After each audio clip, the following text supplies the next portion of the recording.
এত সেজে গুজে কোথায় যাচ্ছিস রে? বউ আনতে। ও তাই? বউ নিয়ে এসে আমাকে দেখাবি তো? বল দেখাবি? তোকে দেখাবো না তো কাকে দেখাবো? তুই না আমার বন্ধু। ঠিক আছে, এই দেখ আমি কিন্তু এখানেই রইলাম। হ্যাঁ, বউ নিয়ে এসে প্রথম মুখটা কিন্তু আমাকে দেখাতে। আচ্ছা ঠিক আছে কৃষ্ণ, আয় সাবধানে। চলে গেল। যখন মেয়ের বিদায় হয়,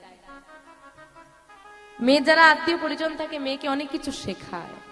ভালোভাবে থাকবি, সবার সঙ্গে মিলেমিশে থাকবি, ঝগড়াঝাটি করিস না, খারাপ কথা বলিস না, ইত্যাদি ইত্যাদি শেখান তো মায়েরা। মেয়েটার মাও মেয়ে আত্মীয় পরিজন শেখাচ্ছি, হঠাৎ করে একটা সাড়া এলো, বর এসেছে। এই চল চল, বর এসেছে, চল চল চল। সবাই চলে গেল। মেয়েটার মা ভালো করে দেখলো যে আশেপাশে কেউ নেই। সেই সময় মেয়েটার কানে কানে বলছে, শোন মাধবী, যে গ্রামে তোর বিয়ে